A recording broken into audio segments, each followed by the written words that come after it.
damn it. All right, hold on. Let me stop recording. Just joking. Oh, you're just joking. Okay. All right.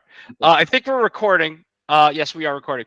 So we got Steve and Tom. Both of these guys are running for town council. Tom, you've been on this before. We also have Laura and Shauna joining us today. So is this like the official, like Tom and Steve, like we're going to talk about platform stuff?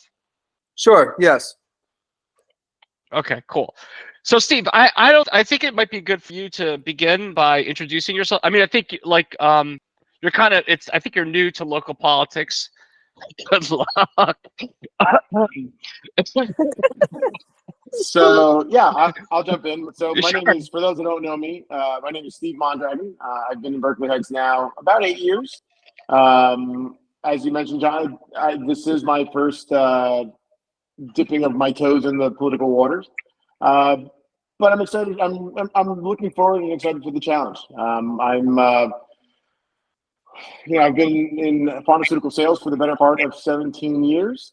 Very active in my local VFW right here at Post 6259 in Berkeley Heights, where I serve as the post adjutant.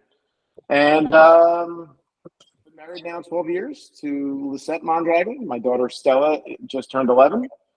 And that's me in a nutshell. Did you serve, Steve, in the armed forces, or? I did. I probably should have mentioned that. Yeah. So I first enlisted in the New Jersey National Guard in 1996. Went on active duty in 2000. Deployed to Afghanistan in 2002. All right. Cool. Thanks for joining us. Thank you. All right. So guys, tell us a little bit about why voters should consider you. Like, what do you think you guys will bring to? I mean, I think, Tom, you've been in politics, in local politics, involved in local politics for some time, and your platforms have always been centering around transparency and sort of fiscal responsibility. What makes that platform important this year, in your opinion? Well, is it the same platform? Is it going to be a similar platform, and what makes that important for voters to consider this year? Well, I'll actually read it. Yeah, it's basically for me, and I think I before we ran, I had a meeting with Steve, and we went over, I guess, basically what I've run in the past, and then we discussed things that we both agreed on, and how, what part of my platform that we both agree on, and what is new. And what I have down here I'll just read it from my cheat sheet, is sound fiscal management, prioritizing essential services, rekindling our small town spirit, safeguarding against overdevelopment, open and accountable leadership, hearing and respecting every voice in our community, and upholding conservative values. And as you know, also the transparency issue is always a big thing for us, for me and for our team as well. All right, Laura and Shauna, you guys can jump in because I tend to kind of dominate shit. So we are aware. Thank you. I have a question. You're supposed to say no, John. You're great. Love you, John.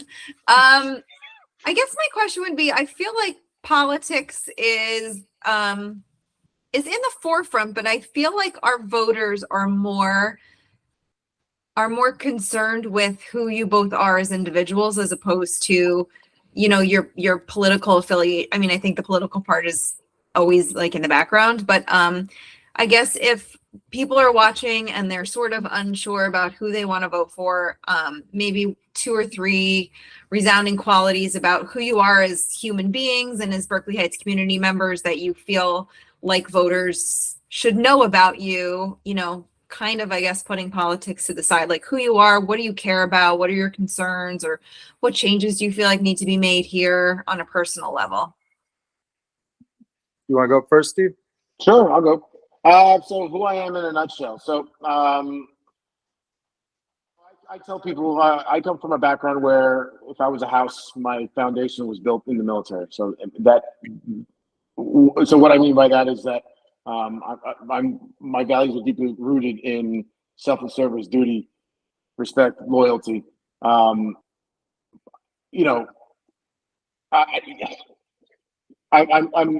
in this with Tom to try to make Berkeley Heights better than it was yesterday. I want to leave it in a position so that tomorrow my child, and the children here in Berkeley Heights and the families here can hold their heads up high and say we're very proud to live in Berkeley Heights, and because of the community that we have. I'm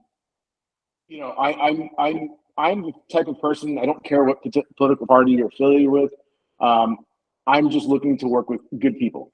And ultimately, we don't necessarily need to agree on all the goals, but we need to be able to work together and move forward.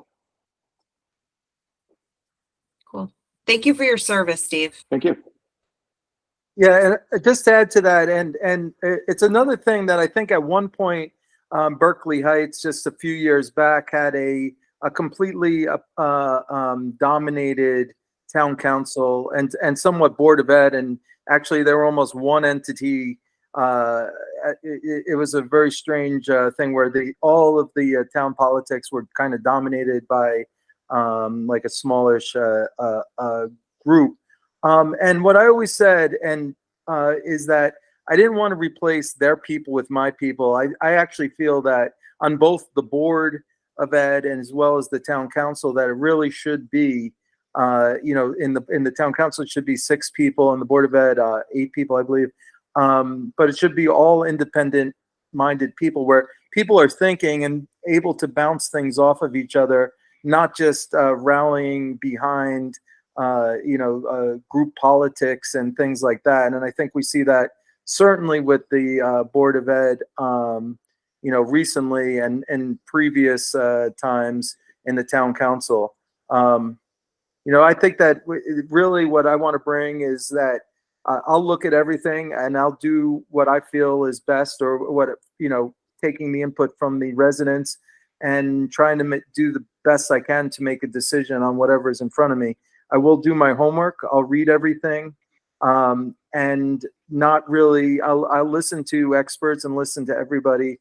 But at the end of the day, I will make an individual decision based on it, and not be forced into a matter especially by the town experts or political affiliations.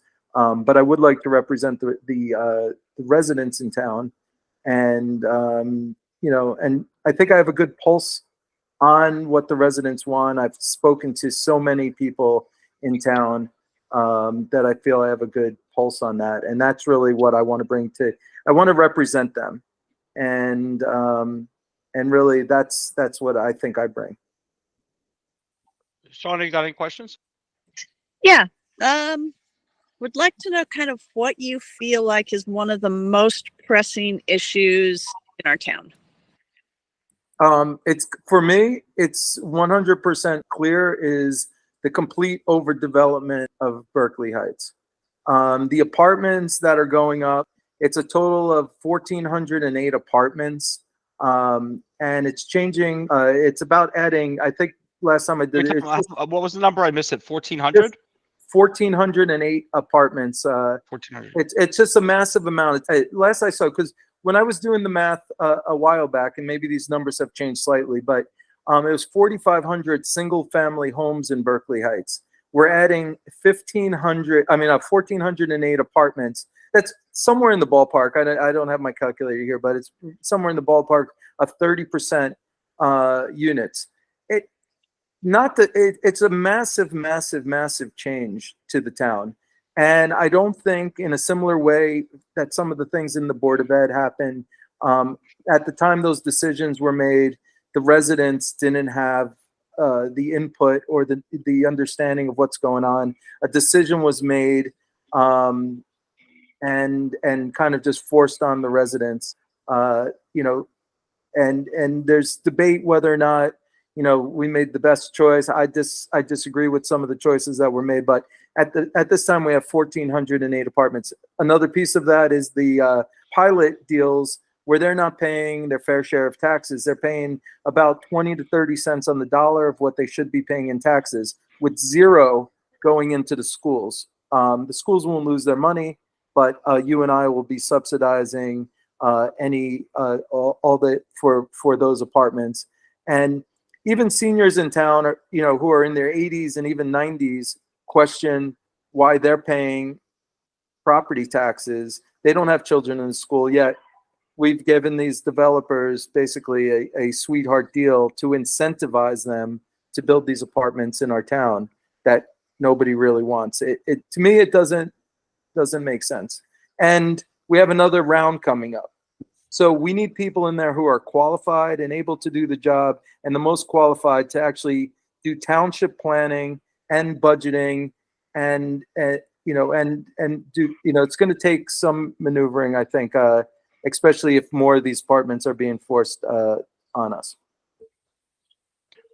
Steve, do you have anything you'd like to add to that? Yeah, I'd piggyback on what Tom has said, and really, I think emphasize the idea that we're not anti-development. I think any town in America needs to grow in order to be a healthy community.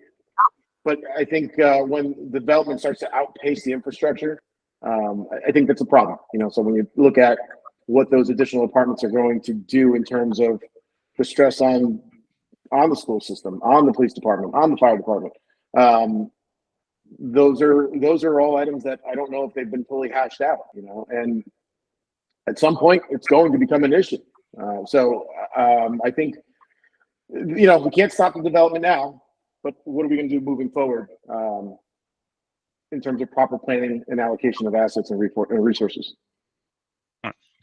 Can I say something now, guys? I will allow it. Is it okay? No.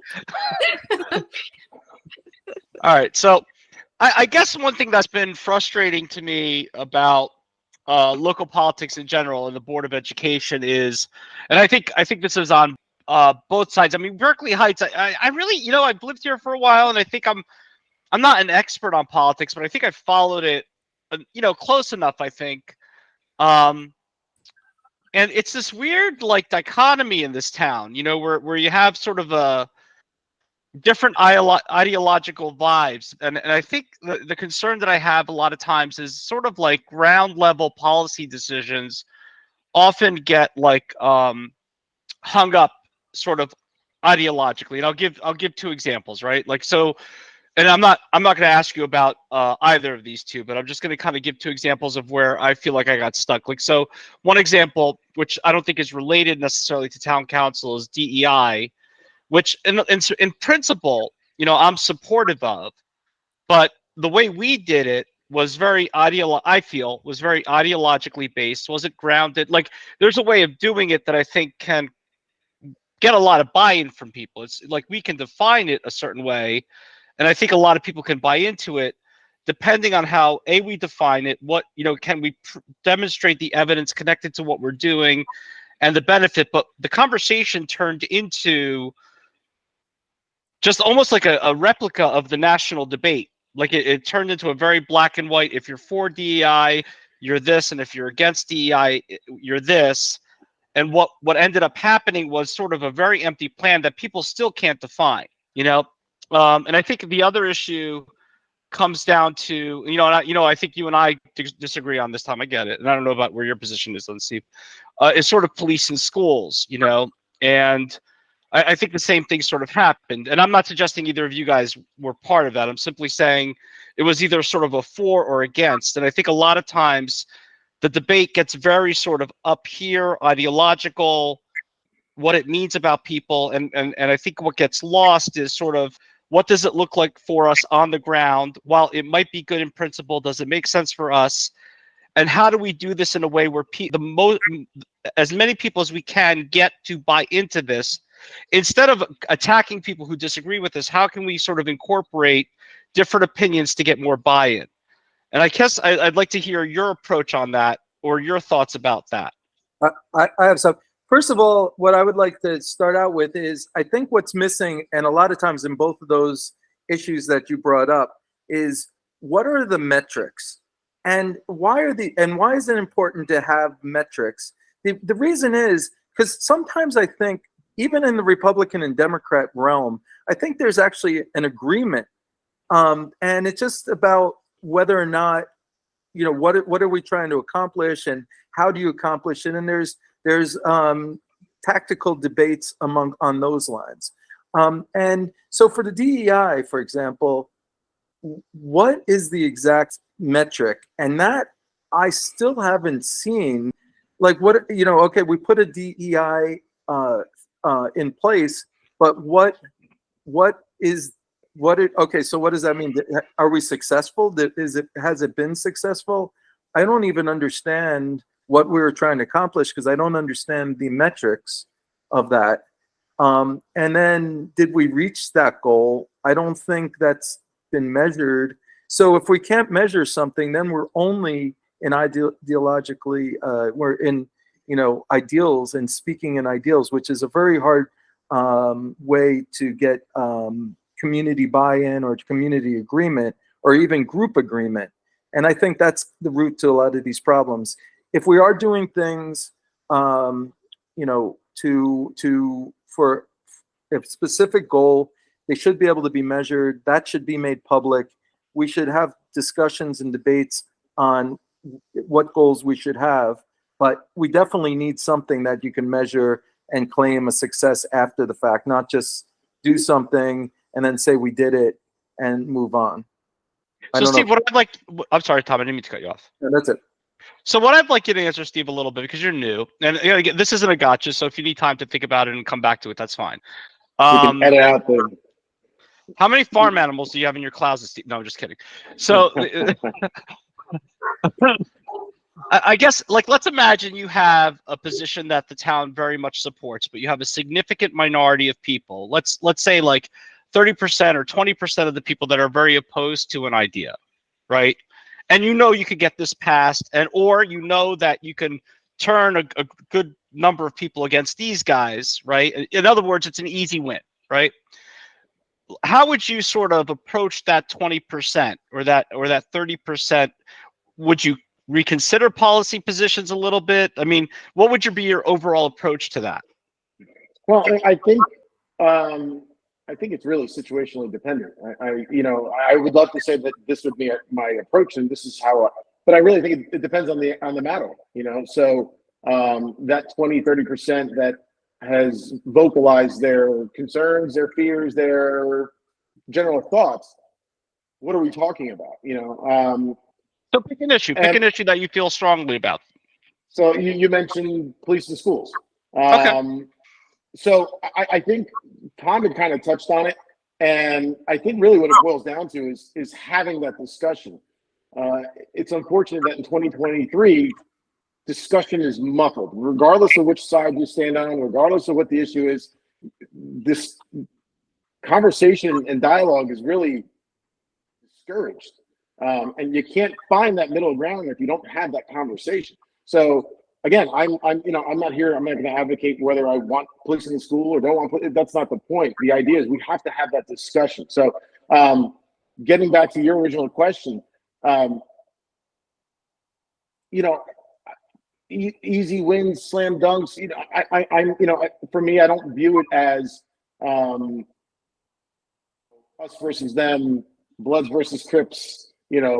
The Jedi versus, and I'm picking on your background, the Jedi versus, the Empire. Oh, there's a clear sign of that, though, Steve. But the idea is, I really think we need to find what that consensus is. And sometimes, you can't please all the people all the time, to poorly quote Bob Marley. So I really think we just kind of have to have a discussion. And look, ultimately, I think if I feel strongly enough about an issue, I'll and the community supports it, I'll make a statement. What if you feel really strongly about an issue, but a large portion of the community or the majority of the community disagrees with you? Well, look, I think it depends on the issue, but ultimately, I'm not there to serve Steve Mondragon. I'm there to serve the community. So, that's the right answer, Steve. Well, look, it's I'm a representative. I'm representing the community. Yeah. Okay. Yeah. No, that's the right answer. Laura, Shauna, do you have any more of your ridiculous questions?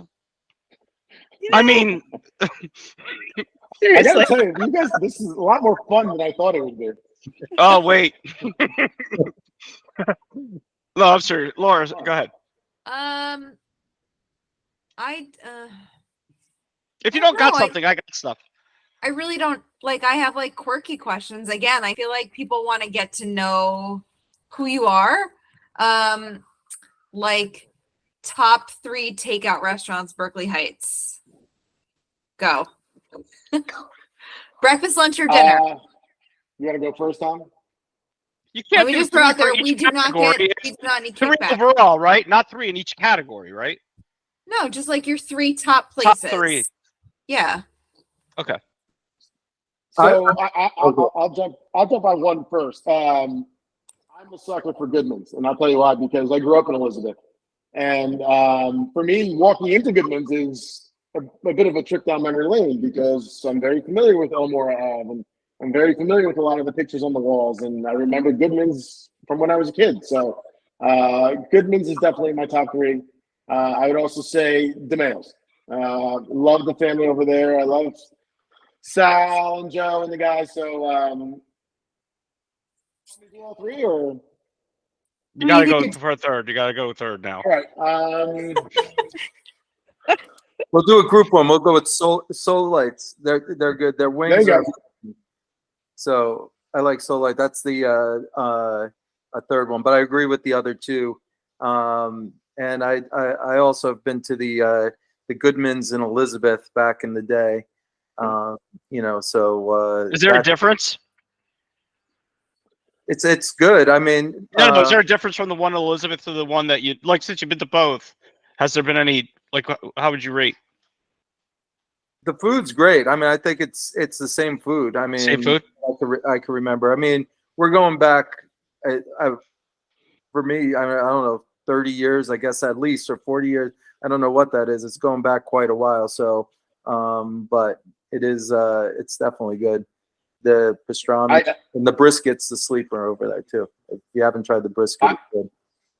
I was a kid when Goodman's was in Elizabeth, so I can't tell you if it was better then, better now. But I think for me, it's almost like a trip to Disney World in a sense, where without the rides, it's just a fun nostalgic trip.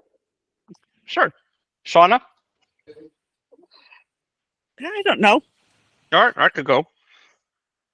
Think of a question, guys, while I'm talking. Like, you don't. I know I'm good looking, but you don't have to keep staring at me. Like, I'm getting concerned for Shauna. Shauna's standing in the dark alone. Shauna stands in dark places and then just yells at you for shit. Like if you make a grammatical error or like you use the wrong word for something, she just like comes out of the darkness and starts screaming at you. If you're in trouble, give us a signal like your hand. Just wave your hands. Smoke signals, start a fire. Well, that's why I'm out. So another frustration. Can I talk now, or are you guys, having fun, or can we get back to the conversation? You can log off, John Paul. We're good. All right. Another frustrating, or something that kind of tends to be frustrating locally, I think, is that once people get into office, like you hear from people when they're campaigning, a lot, right? And what you hear are you're very low on specifics. They kind of talk in very broad strokes. Once they get into office, it's almost like you don't hear from them at all, and people play it very safe. And then when mistakes are made, and you kind of offer feedback on those errors or those mistakes or what you feel are mistakes or errors, it's almost like they even go even further in their shell. So when you think about sort of like your approach to communication, if you get elected and once you get elected. How is that going to be different? How do you see yourself engaging with residents? What platforms do you see yourself using? Would you take questions and answer them directly on email? Like, what would that look like? Yeah. So, I've been working on this. I've been working on transparency. My whole platform, from the first time I ran or first time I got involved, is to ensure the community is involved and that we're listening to the community, that the community can play an equal role in government. I've tried to get signatures on a ballot to get the municipal building slowed down and have the residents vote on that, and other things as well, including the Berkeley Heights Sunshine Act. I tried to get signatures to have that spoke about, and those were denied, but we won't go into those. But I will vow to continue the level of interaction that I have currently with the community going in, and hopefully, and I'll even put it through, because I know you can get on people, John Paul, is if I don't do what I'm promising to do right now, take a recording of this meeting and play it back to me, create a Berkeley Heights Community Watch article, and remind me that I didn't do what I promised. But I do promise. I will. I know you will. That's what I'm just saying. Just like save this moment. You have it here, but I will do my best to ensure that I am as transparent as I can. And the way I feel about this too is that none of these politicians are perfect, and I'm not perfect, obviously, but so will I ever make a mistake? Yes, there's a good possibility of a mistake. But what I can say is I'll try to do my best, and I'll try to keep it as transparent as possible. And if I do make the mistake, then I make the mistake, and I'll admit to it. But we need to have community involvement. We don't need to shut people out. We're a community, and we're supposed to be managing the community, not dictating the community. And I really wish that to keep that people informed, and not just informed as far as I'm giving political propaganda of why I'm doing something after the vote. I want to basically make my statement or make whatever I'm planning on doing, and hopefully getting the feedback that I'm doing the right thing, that's representing the residents in the community. Steve? So yeah, I agree with Tom. I have amount of experience working on teams and with teams. And I think it's going to come back to the theme I was talking about before, is that's communicating. So communication. So I want to hear from people. I personally don't have a Facebook page. I have an Instagram page, and that's really just kind of for fun, silly stuff. I purposely don't have a Facebook page because I find it to be pretty toxic. So I don't, let's put it this way. I don't want to hear from people via Facebook. I want to hear, if you want to email me, that's great. You want to, you see me out in town, look, I shop, I go to Stop and Shop, I go to Goodman's, you want to talk to me, let's talk. Yeah, I'm up, come by the VFW. I'm all for dialogue. And I think when you pigeonhole the conversation on some of those platforms, the intent gets lost, the context gets lost. So talk to me. I'm very approachable. I want to hear what people have to say and think. And to Tom's point, look, I'm the new guy here, and I understand that, and I know that there needs to be a learning curve on my part to get up to speed pretty quickly. But I'm also fairly comfortable and used to learning in fast-paced environments. So will I be perfect? Probably not. I'm going to put that out there now. Probably not, but I will do my absolute best to get caught up as quickly as I can and make as many intelligent and responsible decisions as possible. And again, to Tom's point, I have no problem saying this, that if I make a mistake, and chances are I will, I'll own it. And because I think accountability is hand in hand with trust. If I can't own a mistake, why would you trust me? And I just want to make a point, and then Steve, we haven't discussed this. This isn't part of a written script or anything, but I just want, when Steve and I met, whether or not to determine that we're running together as a team, the one thing I mentioned to Steve is the one real promise I need from anybody that I run with is that promise that to be an individual thinker and to think through things and not follow. And Steve and I came to that agreement that we were both, we're going to follow down that thing. And again, I don't like, so you're getting two people, two individual thinkers in this, two people who are going to analyze using their own reason and stuff. And we're not like one person going through, forward, and you're going to get either my vision and he's going to go along with it, or you're getting Steve's version and I'm going along with it. Hopefully we're both on the same page more than not, but you will get two individuals that are thinking through this and trying to do the best thing for the town and not being pushed around by other groups or political things like that. So that's one thing I can promise, and I basically, Steve in the past has promised to me, if I'm wording that correctly, Steve. I don't know if you remember that part of the conversation. I'm comfortable with that. Yeah. Yeah. So one last question for me, and then, and again, I give you guys a lot of credit for coming. I mean, typically, it's been dead silence from, and like I said, any candidate is welcome to be on here, but I think typically it's just candidates tend to be very quiet, generally speaking, and they tend to sort of pull out, statements within sort of very controlled environments. So I give you guys a lot of credit for that. Are either of you at this point, I know it's early on, do you guys have a specific policy proposal, in your mind as like, hey, within, the first, within our first term, we really want to accomplish this very specific thing? Well, the one thing that I've been saying is before anything goes further with any new developments or anything with apartments, any additional even subdivisions and things like that, I will vote no right now, and I'm just going forward. I'm going to vote no on anything that adds even one additional unit to Berkeley Heights.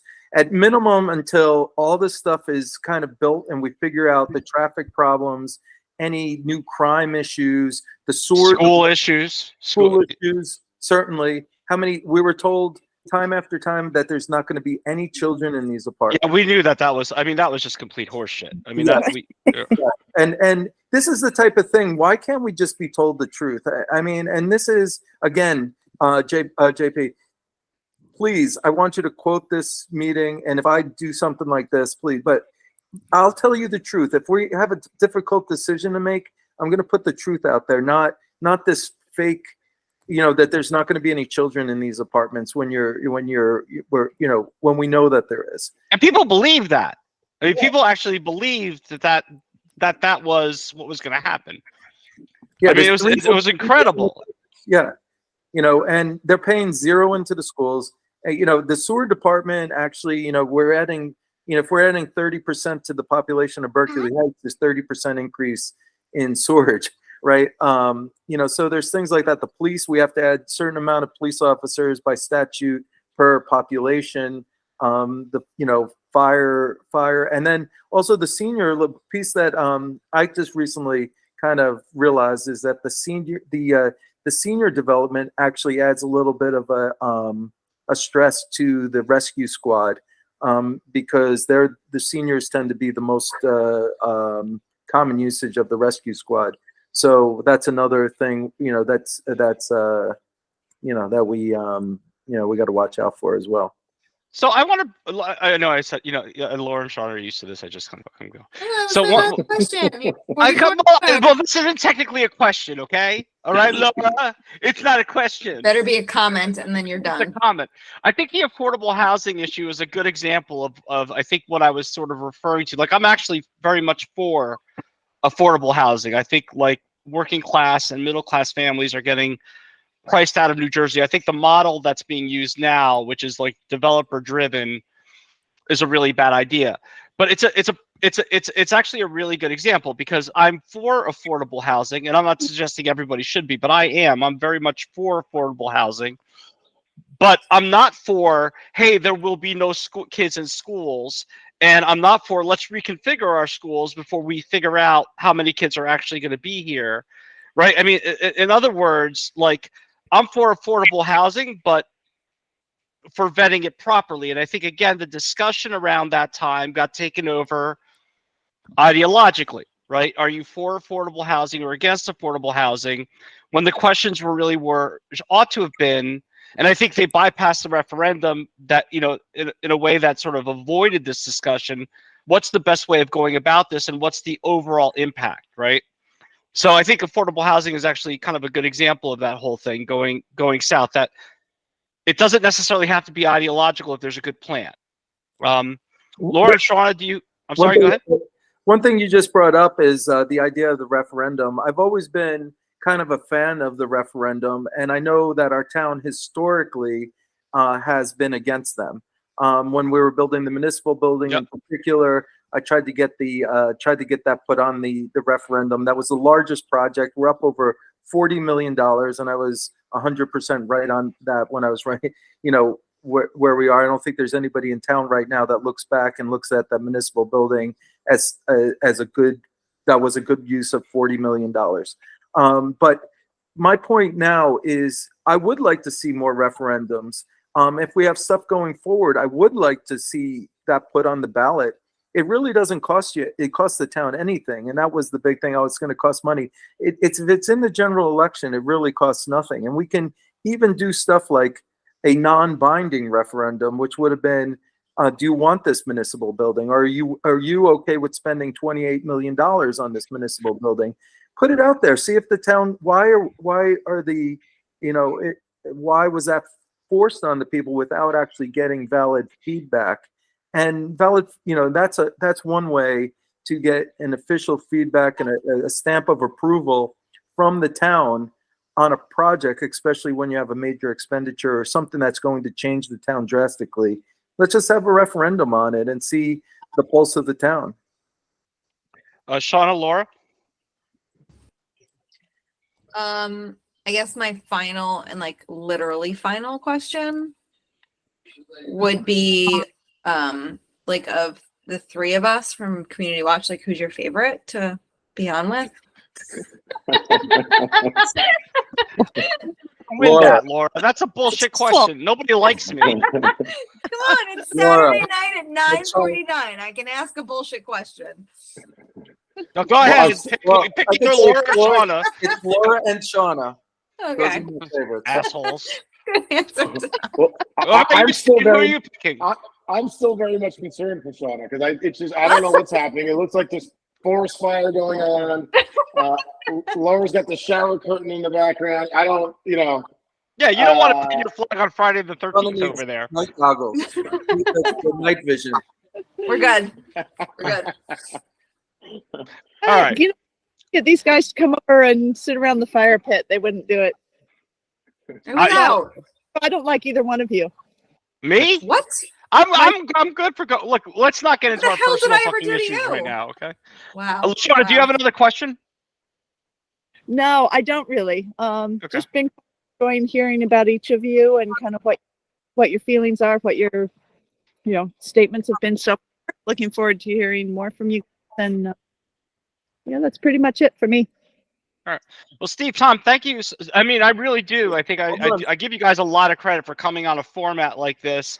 And I don't let anybody know what the questions are.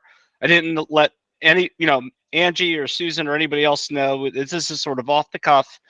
And I give anybody a lot of credit for coming on here and putting themselves out there and being willing to make a mistake. And I'm not suggesting you guys made any mistakes, but it's a little bit of an anxiety-inducing process that a lot of local politicians wouldn't embark on, especially with Laura and Shauna. One thing we have to mention is that it is election day is Tuesday. This Tuesday, 6 a.m. to 8 p.m. at your local Berkeley Heights voting place, or you can vote early tomorrow from 10 a.m. to 6 p.m. at the DeCorso Community Center in New Providence for anybody who's not going to be around on election day. And this is for the primaries, right, Tom? For the Republican, we're in the Republican primary. We're column B. We're Berkeley Heights Republicans, and we'd like to ask you for your vote, and especially you three, and then anybody else who's watching. All right, Steve, any final words? No, look, in all seriousness, this has been a lot of fun. I would definitely do this again. It was a little anxiety-inducing, but I felt like I was in good hands. Tomorrow is the block party, so I don't want to speak for Tom. I will be out and about as well. I will be out and about myself. We will have a booth at the VFW. The VFW will have a booth. I'll be there. I encourage anyone that wants to talk. ask me questions, who just wants to shake hands, I'll be there. I think Tom said you'd be there. I'm probably going as with the family for a while, but we'll see what happens. There you go. I think Laura should avoid block parties this year. I'm trying to avoid block parties. I don't need any other altercations this year. All right, guys, gentlemen, thank you very much. Best of luck to you both. Have a good night. All right. Thanks, guys. Thank Have you. a good one. All right. Bye-bye. Peace out, guys. Okay. Bye-bye. Bye.